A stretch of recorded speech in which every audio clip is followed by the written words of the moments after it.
Hey, it's Brett, and this is Brett and Some Books. Today we are continuing Boxcar Bertha, an autobiography.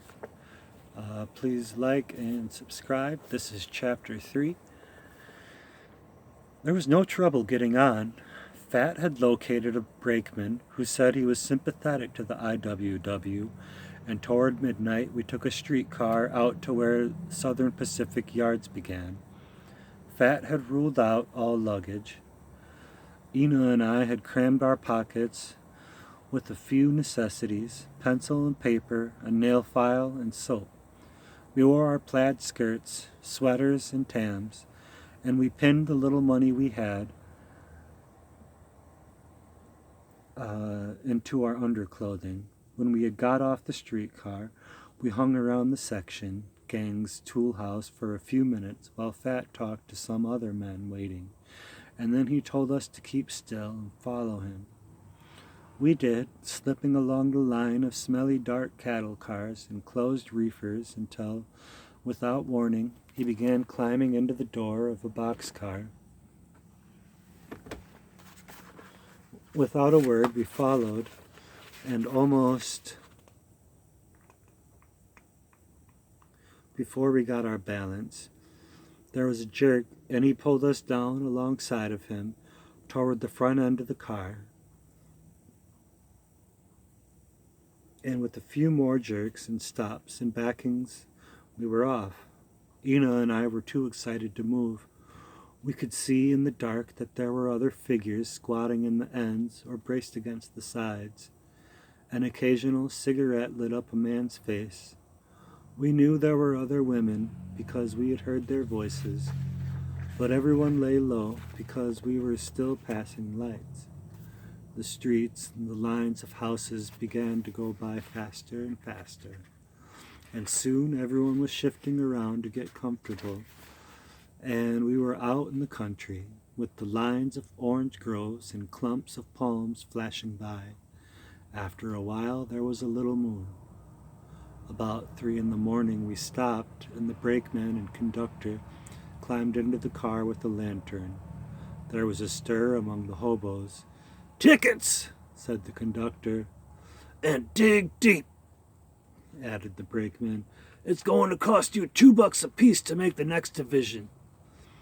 He walked toward the end of the car and took a lanky fellow under the arms. "How much you got?"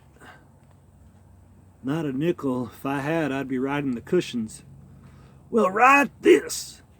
And he gave him a boot in the seat of his pants that sent him sprawling out of the car. "Now, if the rest of you guys think this is a charity bazaar, you'll go the same way. $2. If you haven't got it, take the next train." 4 men in the car had $2. One gave up his watch. There were 5 other women behind us, besides Ina and myself. One of them took a $5 bill from her shoe and said in a soft voice, "Mr. Conductor, we are 3 college girls going back to Madison, Wisconsin, and we have only a few dollars to make it on. Will you please let us ride 3 for $5? The conductor looked over at her and grinned. "All right, Professor, sure." The 2 other women didn't stir. Then Fat spoke up. "Now, look here, man," he said in a wheedling voice. "I'm a union man. I used to switch on the Lehigh Valley. I've been working out in Los Angeles and lost my job. I'm just buried with my wife, and I'm taking my 2 daughters here back to New Orleans. Give us a break, won't you? We haven't got 2 bits between us." "Sure, I'll give you a break, you big-mouthed bastard," the brakeman answered, and his fist came up and made a lunge at Fat's jaw. But our protector dodged and started for the door, and the brakeman, satisfied, used his foot as he had on the other man, sending Fat sprawling onto the right-of-way. Then, to make sure that neither of the 2 men who had been ejected would come back with both brakemen followed them. One of them looked at us as he jumped. "You girls stay here," he yelled back. "I'll tend to you later." All the girls were terrified, except the older 2 who hadn't spoken up to the brakeman. We crouched there in the half-dark of the car, trembling and saying nothing. Ina was crying a little. Some of the other men had liquor and offered it. The college girls refused it, but the older women took it, and I made Ina swallow a little and took a big drink myself and promptly felt better, but the men were sore. "These short-change breakies," one of them said. "They can do that to us because we're not organized. Thank God I'm only going to Tucson on this road. Got a job in New Mexico. Look at this roll." He held up a big wad of bills. "If the breakie'd see that, he'd charge us 10 apiece. If you girls need any money, we'll slip you some." All that night, we just sat there wondering when the brakemen would come back and what would happen when they did, while the train jolted on through the dark, shaking and prodding us in our uncomfortable seats. But strangely enough, we saw no more of them. When, toward morning, we pulled into the next division, the man with the roll fed everybody in the car and insisted on buying overalls and a jacket and a cap for each girl. The other girls were dressed about as we were, except the older ones. One of them was in torn men's trousers and shirt, and the other had on a brown wool woman's suit, which was badly mussed. Both of them had their hair cut short like men, and at first glance they didn't look much like women. After we ate, the college girls, went off alone into the town, and Ina and I stayed around with the men and these women. There were piles of new ties near the tracks that made a good hiding place. The two women were waiting for a freight that would take them to a little town north of there, but had a couple of hours. The one in women's clothes was called Maggie. She was tall and rather gaunt-looking, with dark rings under her eyes. Her hair showed gray, although she said she was only 25. The other girl in trousers didn't tell us her name. She was smaller and plumper, and laughed a lot when she talked about herself, and said she envied us two starting out. Maggie wasn't sure it was a good thing to do, and wanted to know what our mother thought about it. Then she got interested telling about herself. We talked a long time together, and both of them told us about their lives. I remember being terribly excited about what they told us. They were our first women hobos, since we were out ourselves. Maggie said she had been hoboing for life. She was born in London and raised in an orphan asylum. She was brought to America by relatives when she was 16. In New York, she met some women hobos and started on the road with them. She had been on the road ever since, begging and stealing and doing a little work now and then. For a while, she'd been an extra at Hollywood, but not for long. She was completely frank about her sexual promiscuity and the fact that she had contracted venereal disease. She accepted the fact that it was easier for a woman to get along on the road if she was not too particular, and she particularly considered her body as her working capital. The girl in the trousers agreed that it was no trouble at all to get along on the road. She said that lots of times, when she got into a strange town, she hung around the depot and got acquainted with someone. "If that don't work, I go over to one of the taverns and sit down at a table, and pretty soon someone will ask to have a drink. Yes, I drink a good deal. I can drink anything. If no one pays any attention to me, I can ask the bartender if I can dance. That usually makes friends for me." These two women had happened to ride the same freight car into San Diego the winter before, and had stuck together ever since. Now they were heading for a town where the one in trousers had an aunt. You might think that what they had told us would have disgusted me and warned me about the road, but it didn't. It simply excited me and made me want to go on. They made another empty freight car when their local came in, and pretty soon the college girls returned from town with some chocolate bars, and the men and Ina and I sneaked along down the tracks about 5 o'clock in the afternoon, and climbed back into the same boxcar we had come in. The new brakeman and the conductor didn't bother us. The girls were really college girls from a Midwestern university. One, whom I shall call Jean, came from Indianapolis. Her father was a merchant. The one called Ida was from New York. Margaret was from Michigan. Her father was a minister.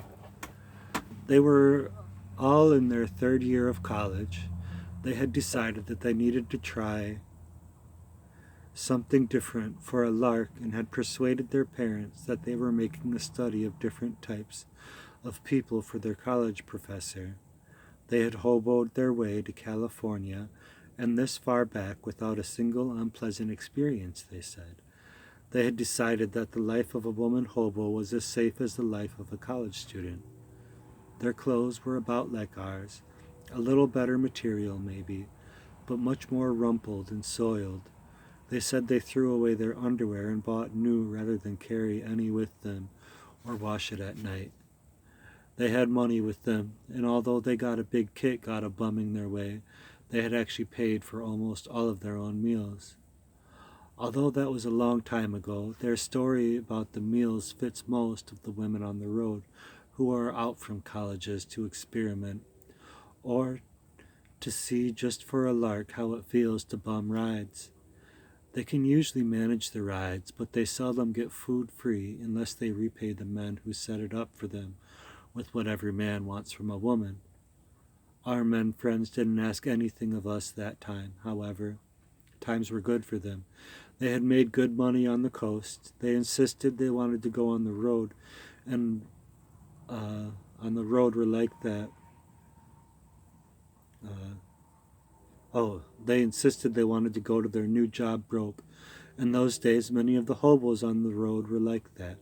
They enjoyed beating their way about the country from job to job, making good money and spending it fast. It was just a principle of theirs to get transportation free. When these men left us at Tucson, they insisted that each of us take $5. We did.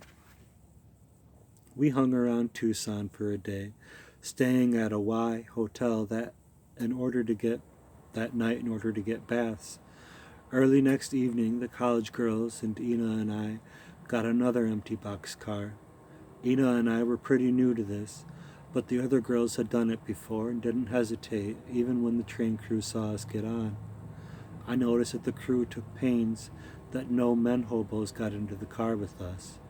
We rode along until dark and then stopped for water. Then 5 of the crew walked on alongside our car and hailed us.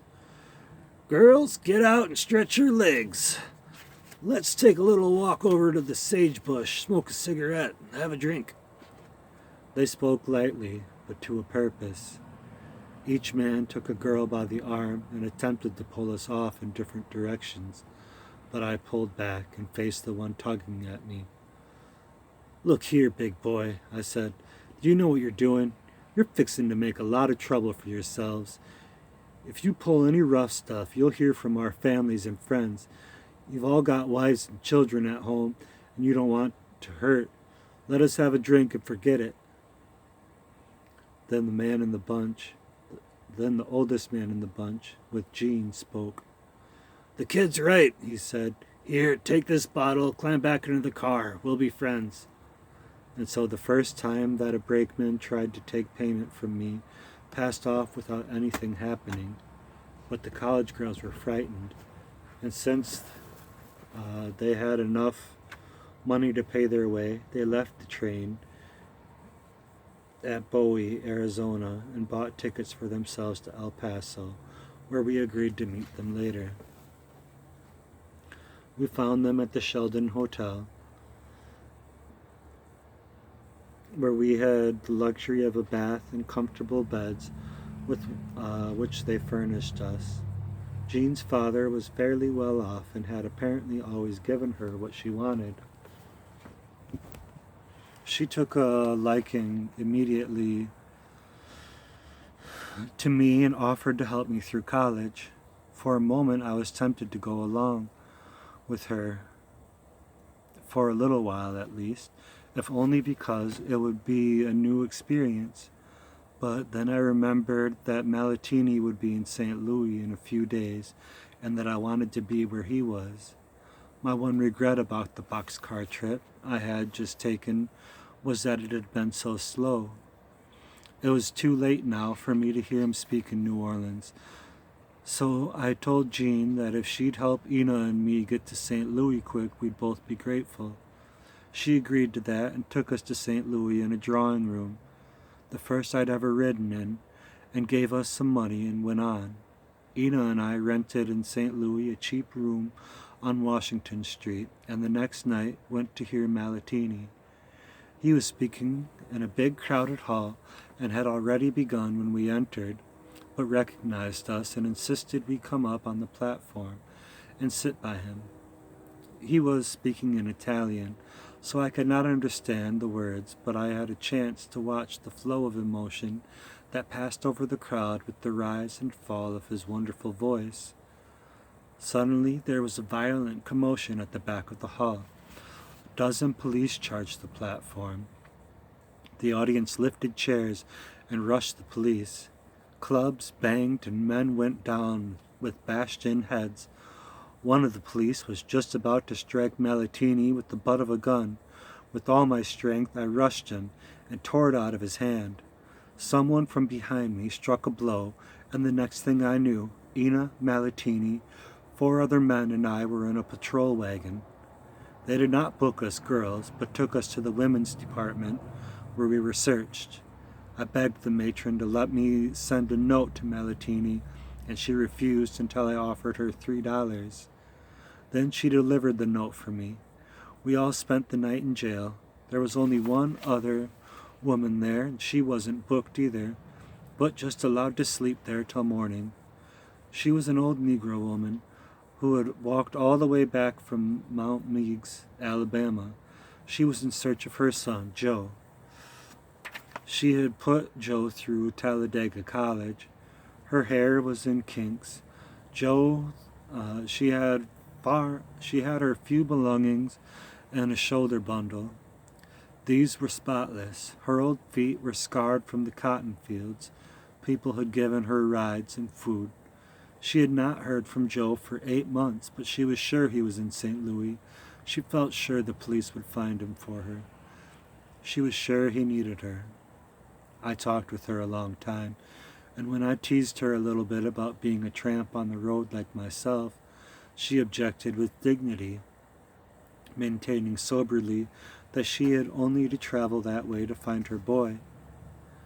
I have always remembered this old woman, for she was the first woman I had talked to in St. Louis, where I have known more women hobos in a short time than in any other city, and she is clearly the only one I have ever known who felt it necessary to defend herself for being on the road. One of the caseworkers in an Alabama shelter, which I visited later, showed me a federal report about transients. This said that 86% of the total number of transients on the road now, those who register at transient camps and shelters, are white and native born, and that only 8% are colored. Apparently, the black race as a whole has the same attitude about this old woman had. When we left her in the jail that next morning, we were ably defended in court by 2 lawyers who represented the IWW, Free Speech Defense League, and were all discharged but Ina, who was turned over to the juvenile authorities. When I asked the lawyers to try to get her released, they told me not to worry, as the court had notified Mother, and they would probably send Ina home. Mother's telegram answering the police was a peach. "My daughter is old enough to take care of her sister," she wired. "The only things I am afraid of are brutal police, that stupid charity workers, and the meddling reformers. Turn my daughter loose and I will be satisfied." But it was more than 2 months before they did, and in the meantime, the juvenile detention home, she had contracted scarlet fever. I was torn between my desire to see Malatini, who had to go on to Chicago, and my duty to Ina. I wrote to him, and he replied, "Stay with Ina," so I did. Thank you. That's the end of chapter 3. Please like and subscribe.